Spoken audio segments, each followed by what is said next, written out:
कहानी मुझे माँ मिल गई। देखो बहू, यह सब लक्षण मुझे बिल्कुल पसंद नहीं। परिवार की मान मर्यादा का ध्यान तुम्हें हर समय रखना चाहिए, जब तुम इस घर में हो तब भी और जब तुम मायके में रहो तब भी। अब तुम पहले मेरी बहू हो, बाद में उस घर की बेटी। अम्मा जी कहे जा रही थी और बीभा सर झुकाए सुने जा रही थी। अम्मा जी ने आगे कहा, ताश वगैरह खेलना औरतों को शोभा नहीं देता। कल को तुम्हारे बच्चे होंगे, क्या सीखेंगे वह तुमसे। कहकर अम्मा जी कमरे में चली गई।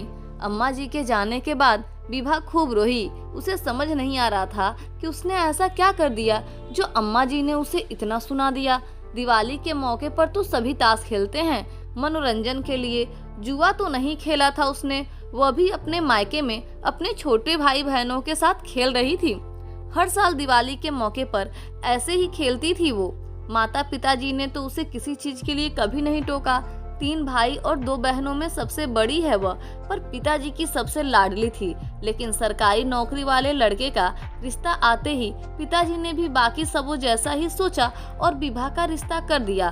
अभी वह 19 वर्ष की ही थी और उसकी 10वीं की परीक्षा भी बाकी थी। लेकिन अम्मा जी, विभा की सास ने जल्दी ही शादी का इतना जोर दिया कि उसकी परीक्षा भी पूरी होने नहीं दी और पढ़ाई अधूरी छूट गई।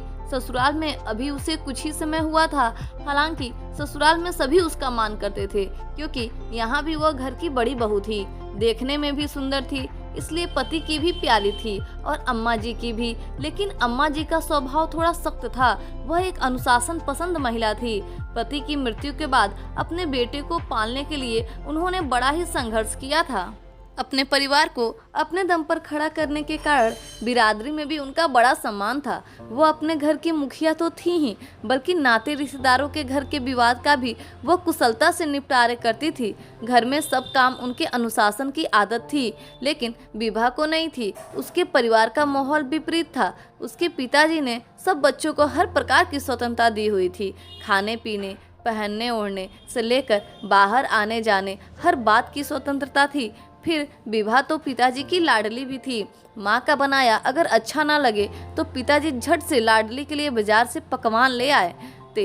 आए दिन माँ से कहकर उसी के पसंद का पकवान बनवाते। माँ भी कहती, बिटिया है, कुछ दिन की मेहमान है, सोचकर कभी कड़क कर ना बोलती किसी भी बात पर। लेकिन यहाँ विभा दिन भर एक टांग पर खड़ी रहकर सारे काम करती। देवर और पति के पसंद के पकवान बनाती, लेकिन अपनी पसंद के चीज के लिए कह ना पाती।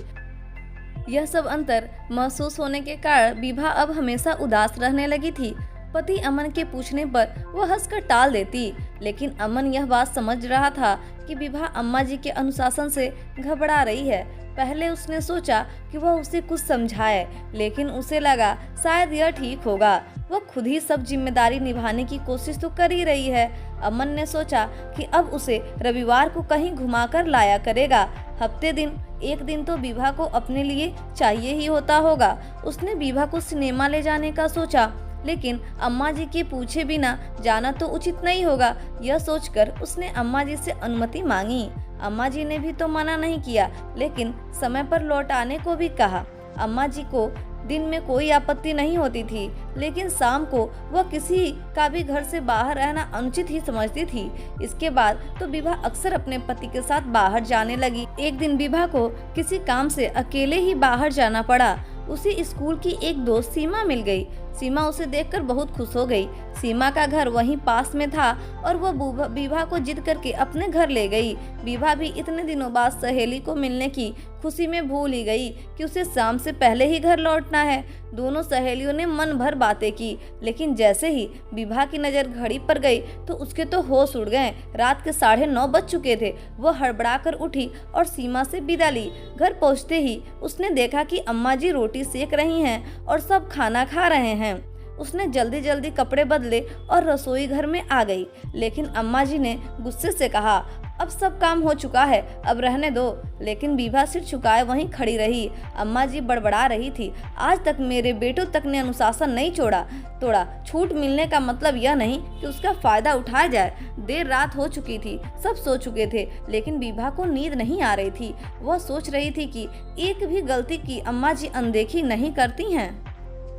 जब गलती करो तो सुनाती ही हैं और जब सही काम भी करो तो भी कुछ न कुछ नुक्स निकालती ही हैं। माँ और सास में कितना फर्क होता है। माँ तो कई गलतियाँ हो जाने पर भी किसी एक गलती पर शायद ही टोकती थी। फिर माँ मेरी कितनी सेवा भी तो करती थी, उनका तो बोलना बनता भी था। यहाँ तो मैं ही सेवा करूँ और ऊपर से उल्टा मुझे ही सुनना पड़ेगा। शादी के बाद हम बेटियों की माँ जाने कहाँ खो जाती हैं। सोचते सोचते जाने कब विभा की आँख लग गई। सुबह उठी तो कुछ अस्वस्थ महसूस हो रहा था, लेकिन नहाने में अगर देरी हुई तो अम्मा जी की बातें ना सुननी पड़े, यह सोचकर जल्दी ही तैयार हो गई। रसोई में काम करते करते अचानक उसके शरीर में जलन होने लगी। वह परेशान हो उठी। उसे परेशान देखकर अम्मा जी ने पूछा, क्या हुआ विभा? अम्मा जी की अचानक शरीर में खुजली और जलन हो रही है। आज सुबह से ही कुछ अच्छा नहीं लग रहा है, विभा ने कहा। अम्मा जी ने उसके हाथ पकड़कर देखा तो शरीर में मोटे मोटे छाले से थे। अम्मा जी ने मेहरी को आवाज़ लगाई, गोपी जा जल्दी डॉक्टर साहब को बुला ला। डॉक्टर साहब आए और उन्होंने बताया कि विभा को चेचक हो गई है। उन्होंने दवा दी और आराम करने को कहा। विभा को अलग कमरे में साफ बिछौने पर लिटाया। अम्मा जी उसको समय पर दवाई देती रहीं, लेकिन 1-2 दिन बाद विभा की तबीयत ज़्यादा खराब हो गई। संयोगवश अमन भी ऑफिस के काम से शहर से बाहर था और विभा के परिवार वाले भी शहर में नहीं थे। डॉक्टर साहब ने अम्मा जी को विभा का खास ध्यान देने के लिए कहा। महरी ने कहा, मैं देखभाल कर दूंगी अम्मा जी, चिंता ना करो। लेकिन अम्मा जी ना मानी। दिन रात विभा की सेवा में लगी रहती। उसका नित्य कर्म, दवाइयों से लेकर खाने पीने, हर बात का पूरा ध्यान रखती, जैसे कोई माँ छोटे से बच्चे का रखती हो। बीमारी के कारण विभा कमजोर हो गई थी। अम्मा जी उसे हाथ पकड़कर उसे चलाती भी। पानी भरे दानों से विभा के शरीर पर दाग न पड़े, इसके लिए अम्मा जी रुई से उसे बार बार दवा लगाती। विभा सब देख रही थी पर कुछ कह नहीं पाती थी। धीरे धीरे वह स्वस्थ होने लगी। एक दोपहर महरी बर्तन मांजते हुए अम्मा जी से बोली, अम्मा जी अब तो बहू ठीक हो गई है, अब क्यों जान दिए हो आप उसके पीछे? यह सुनकर अम्मा जी गुस्से से बोली, तू मुझे ना सिखा, मुझे पता है मेरे बच्चों का देखभाल कैसे करना है। विभा ने कमरे से यह सब सुन लिया था, लेकिन जब अम्मा जी कमरे में आई तो उससे रहा ना गया। उसने अम्मा जी से कहा, महरी सही तो कह रही है, मैं अब ठीक हूँ, सब कर लूंगी, आप खुद को और मत थकाइए। विभा की बात सुनकर अम्मा जी के आंख में आंसू आ गए। उन्होंने विभा से कहा, विभा मेरे प्राण मेरे बच्चों में हैं, अगर तुम लोगों को कुछ हो गया तो सब बेकार है। अगर तुम पर हक जमाया है तो तुम्हारी परवाह करना भी मेरा ही फर्ज है। आगे अम्मा जी कुछ कहती इससे पहले विभा उनसे लिपट गई।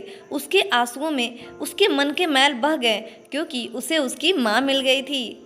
अगर आपको ये कहानी पसंद आई हो तो हमारे चैनल को सब्सक्राइब करें और हमारे वीडियो को लाइक करें। Thank you.